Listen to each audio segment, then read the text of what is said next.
So, Assalamu alaikum. Once again, welcome back to my channel Brain Gain, lecture number 10. In this lecture, I am talking about linear transformation.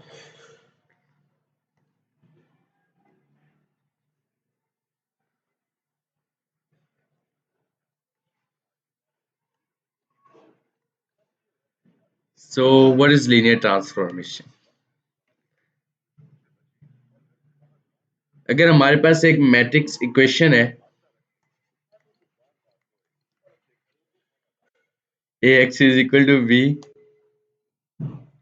और उसको हम कुछ इस तरह से denote कर सकते हैं a1 x1 plus a2 x2 plus up to so on plus an xn is equal to b. ठीक है, तो इन दोनों के जो दरमियान डिफरेंस होना चाहिए, the difference between A x is equal to B and A one X one A two X two up to so on A N X N is equal to B is notational, यानी कि आप उससे कुछ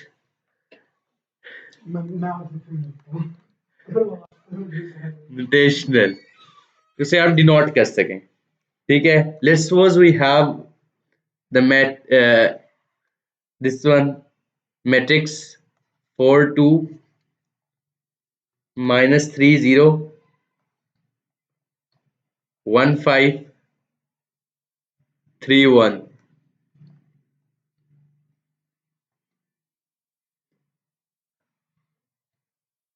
1 1 1. You have three vectors. Sorry, there are four vectors, but three that one. So a x is equal to b 5 8. Your this matrix is two rows and four columns, and this one has four cross. Yes, there are four columns and four entries in X. 4 cross 1. So this is 2 cross 1. Okay, the system is you can say consistent. और अगर आपके पास same, मैं एक और matrix लिखता हूं यहाँ पर दोबारा कि ये ए एक्स था, अब मैं लिखता हूं एक एक्स की जगह एक यू नोटेशन लिखता हूं.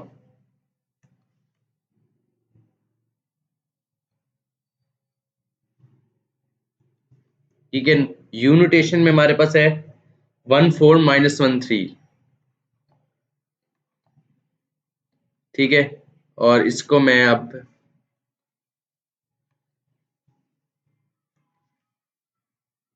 यू कर लेता हूं. A u is equal to B. ठीक है, बी को आप कह सकते हैं कि वो एक नल वेक्टर है.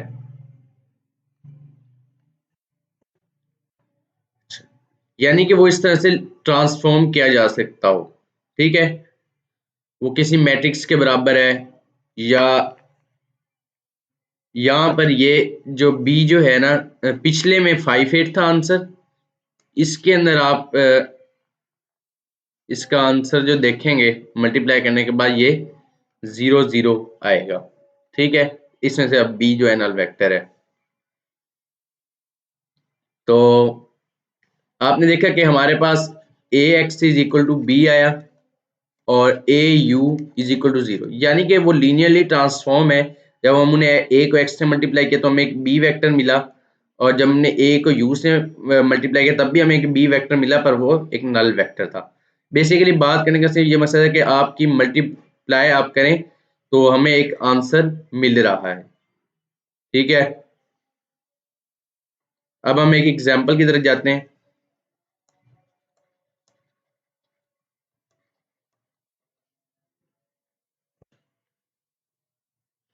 उसके अंदर आपके पास लेट्स सपोज एक ए मैट्रिक्स है जो कि है 1 3 -1 -3 5 7 एक आपके पास U मैट्रिक्स है, डेट इज 2 and -1। एक आपके पास B मैट्रिक्स है, 3 2 -5। एक आपके पास C मैट्रिक्स है, 3 2 5।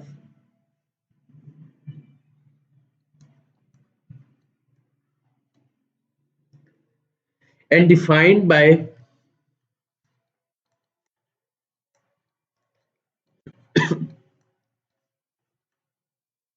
T of x is equal to A of x। ठीक है, यानी कि टी एक्स जो है वो ए एक्स के बराबर है, और लेट्स सपोज के जो एक्स है वो भी हमारे पास यू बी और सी की तरह ही होगा। Sorry, it will be like you and yes it will be like just you. ठीक है, यानी कि उसके बाद दो डिजिट्स होंगे क्योंकि हमारे पास उधर दो कॉलम्स है, x1 एंड x2 ए के साथ। ठीक है, तो मैं इसको पहले तो कुछ ऐसे लिख लेता हूँ कि T x is equal to A x. A क्या है, 1 3 -1 -3 5 7, और ये जो है ये आपके पास x1 और ये x2। ठीक है, और इसको मैं दोबारा लिखूं तो ये कुछ इस तरह से आएगा, x1 पूरे इस वेक्टर के साथ मल्टीप्लाई होगा और x2 इसके साथ, तो ये आ जाएगा x1 -3x2 और 3x1 और +5x2 और -x1 और +7x2। ठीक है, तो ये आपने टी एक्स लिख लिया। अब आपके पास पहला जो है इसका पार्ट है सॉल्व करने के लिए, वो कुछ इस तरह से है।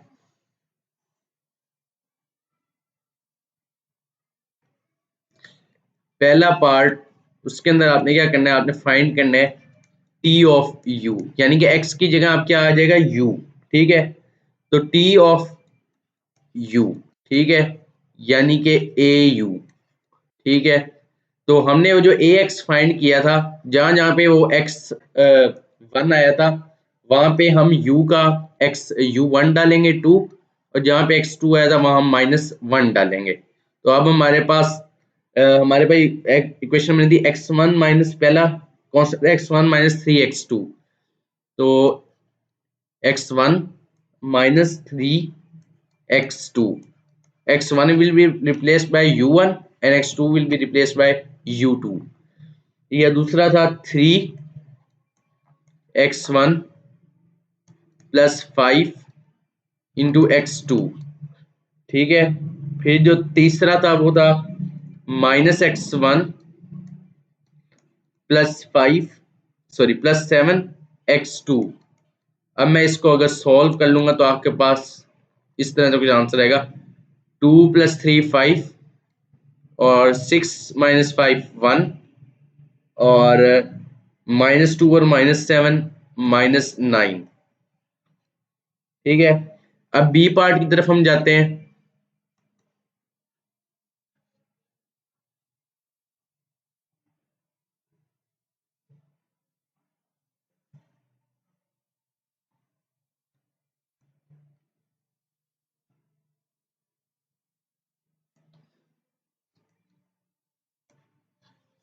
बी पार्ट में वो हमें कहता है कि फाइंड एन एक्स, हमें एक एक्स फाइंड करना है in R square whose image under T is B. ठीक है, यानी कि T x is equal to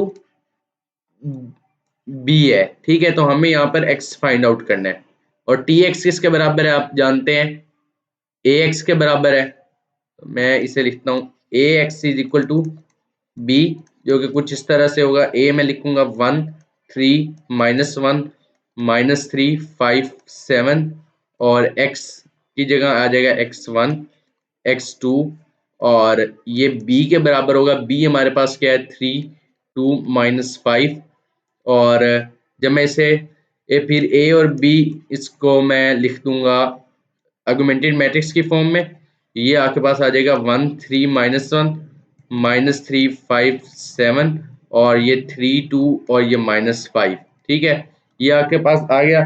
आप इसको सॉल्व करेंगे, और जब आप सॉल्व कर लेंगे आप देखेंगे आप जब इसकी रिड्यूस्ड एक्विवेलेंट फॉर्म बनाने की तरफ जाएंगे तो का आखिरी जो मैट्रिक्स ट्री बनेगा वो 1 0 0 और -3 14 0 और तीसरा जो बनेगा 3 7 0।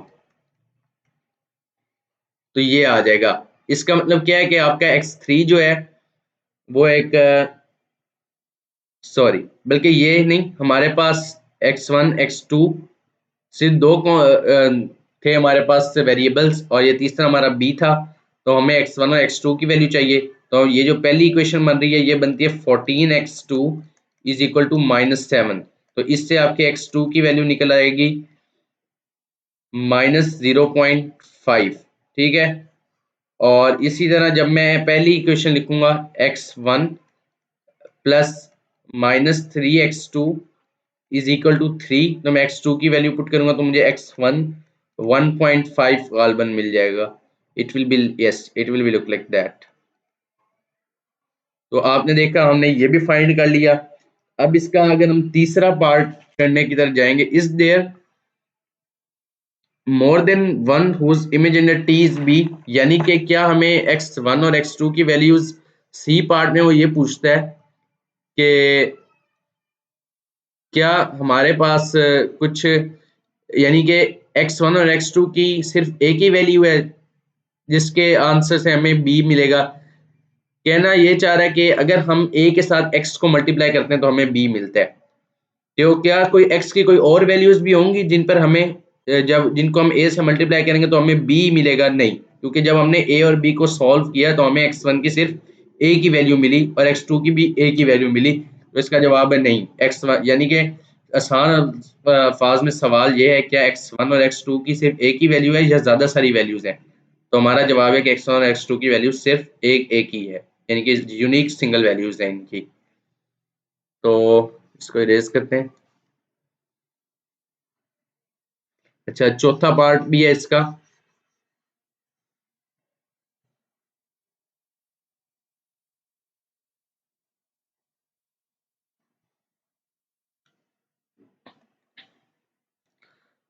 तो चौथे पार्ट में वो कहता है, डी पार्ट, कि determine if C is there in the range of transformation of C, transformation of T.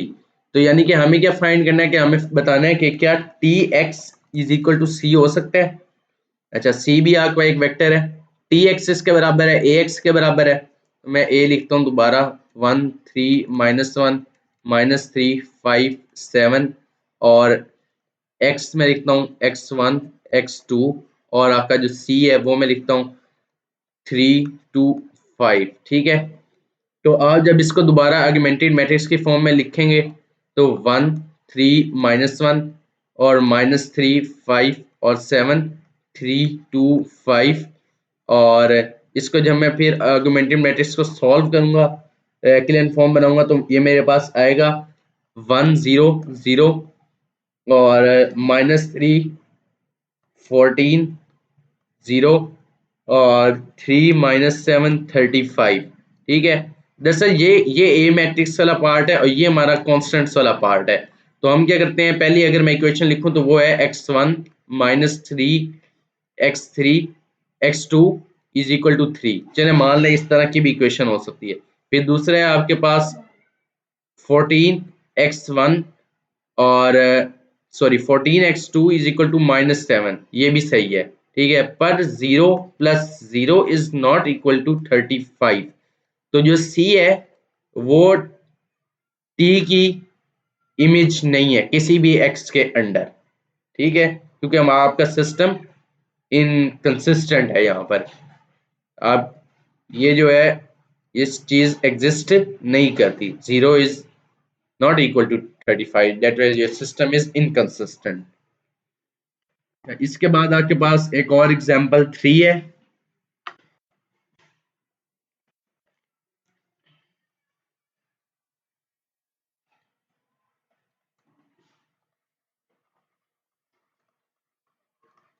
Example 3 में वो कहता है कि आपके पास एक ए मैट्रिक्स है जो कि 1 0 3 1 है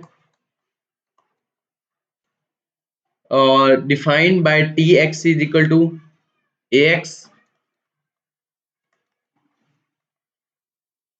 और कॉल्ड शेयर ट्रांसफॉर्मेशन, और एक u जो है वो आपके पास है 0 और 2।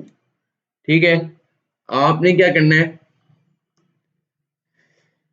तो इसको थोड़ा सा बस ट्रांसफॉर्मेशन के रिलेटेड देखना है हमने कि टी एक्स जो है वो ए एक्स के बराबर है। ए क्या है 1 0 3 1, और एक्स आपके पास यहाँ दो कॉलम्स हैं तो x1 और x2।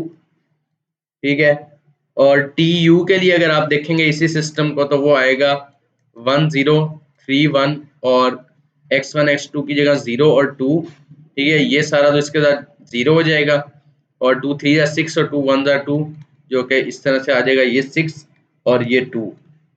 And image of 2 2 is, अच्छा फिर ये 0 2 हो गया। और अगर मैं इसकी इमेज 0 2 को बदल के यहाँ मैं अगर 2 2 कर दूं तो फिर मुझे इसकी जो इमेज मिलेगी एक, लेट्स सपोज अब हमारा जो u है वो 2 और 2 है। ठीक है, अब मैं tu अगर करता हूं तो मेरे पास 1 0 3 1 और ये 2 2 है। तो मैं इसको जब मल्टीप्लाई करता हूँ तो 2 1 जा 2 प्लस 2 3 जा 6 दैट इज 8, और 2 0 जा 0 प्लस 2 1 जा 2, 8 और 2 हो जाएगा। ठीक है, तो a transformation T is linear if, अच्छा इस u को आप v कह लें।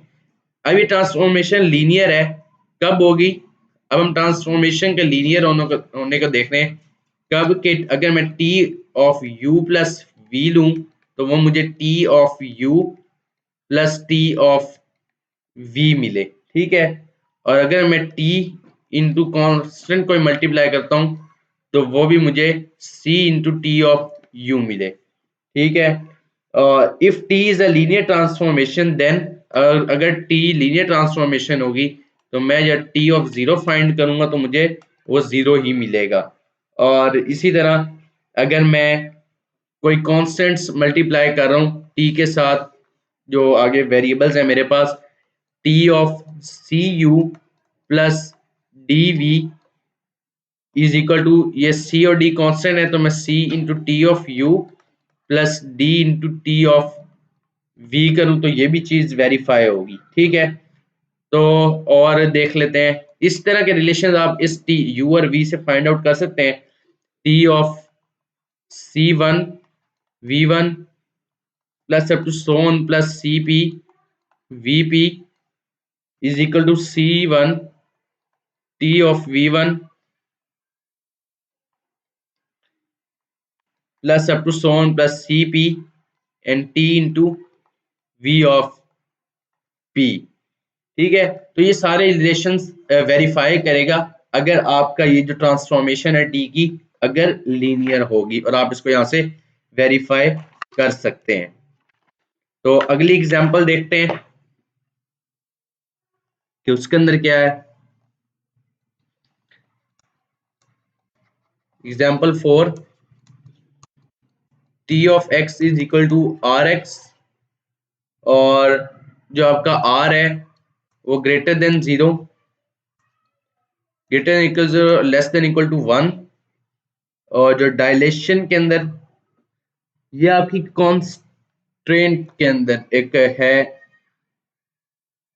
कॉन्ट्रैक्शन हो रही है, जब जब कोई अगर टी एक्स आपका सुकड़ रहा है आप कह सकते हैं, और जब उसका डायलेशन जब उसका फैलाव होगा तो उसके अंदर आपका रेडियस ग्रेटर देन 1 होगा।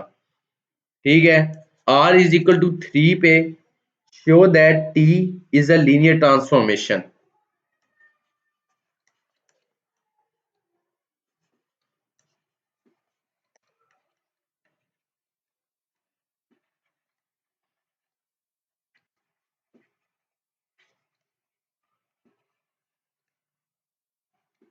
तो t is a linear transformation. अच्छा, let u and v be in r square, let cd be any scalar.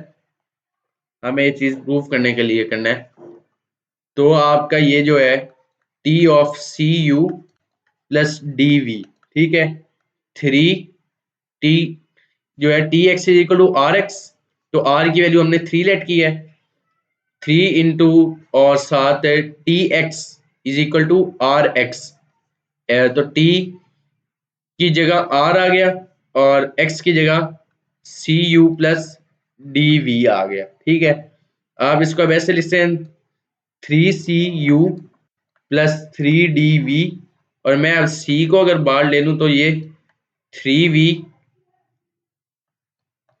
Plus D into 3V। ठीक है, और ये let's suppose C into T of U plus D into T of V हो गया। यहाँ पे आपका u जो है लेट्स सपोज वो 3U के बराबर और v जो है वो 3V के बराबर चला गया। आप इसे पहले वाले u को u डैश और v डैश कह सकते हैं। ठीक है, अगली एग्जांपल है 5।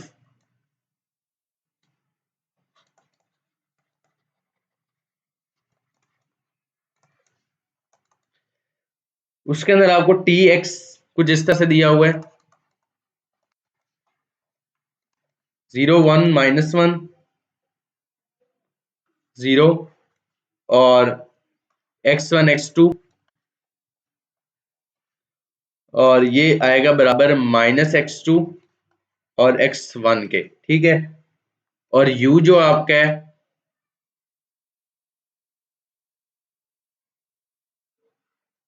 4 1 और v जो है आपका 2 3 है, और u प्लस v क्या आएगा 4 प्लस 3, सॉरी दिस इज 2, तो 4 प्लस 2 6 और 1 प्लस 3 4। ठीक है, अब आपको क्या प्रूव करना है, टी ऑफ यू पहले फाइंड कर लें, फिर टी ऑफ वी फाइंड कर लें, और आपने प्रूव करना है कि T of U plus V is equal to T of U plus T of V. इस चीज को आपने इस एग्जांपल में प्रूव करना है।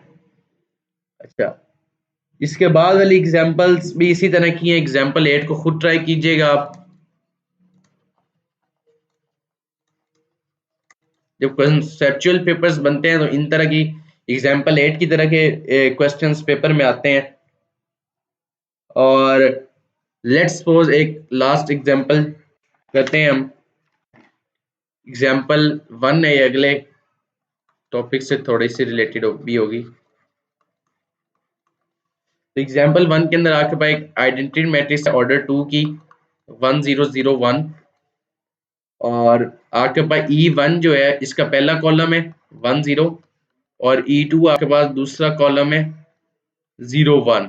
ठीक है, और suppose T is a linear transformation from R to RQ, और such that T of E1 जो है वो 5 7 -2 के बराबर है, और ट्रांसफॉर्मेशन ऑफ E2 जो है वो -3 8 और 0 के बराबर है।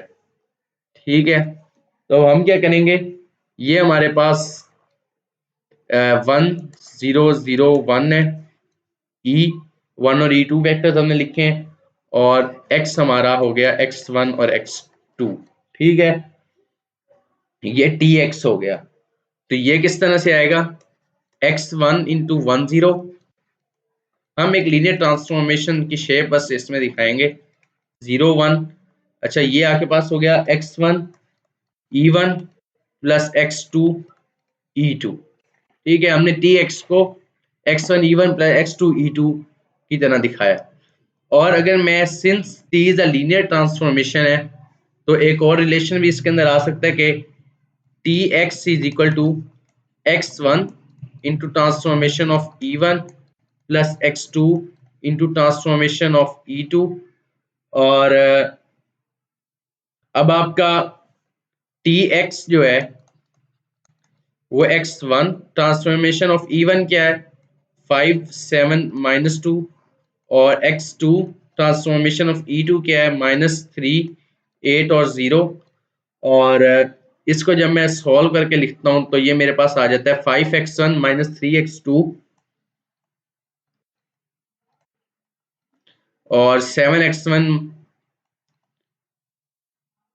प्लस 8x2 और 2x, दूसरा आपके पास बन जाएगा सिर्फ 2x1, क्योंकि वो 0 है तो x2 को 0 कर देगा। डेट विल बी, अच्छा यहाँ पर ये आपके पास है 5 7 एंड जस्ट 2 है, ठीक है। तो ये t ऑफ e1 के अंदर पॉजिटिव 2 है ये, तो date will be only 2x1, ठीक है। इसके बाद कोई इतनी खास एग्जांपल नहीं है। नेक्स्ट लेक्चर में हम देखेंगे मैट्रिक्स फैक्टराइजेशन। उसके अंदर हमारी पहली फैक्टराइजेशन होगी जब मैट्रिक्स को LU फैक्टर में डिकम्पोज करेंगे। So stay tune with us, thank you for watching, may God bless you, Allah Hafiz.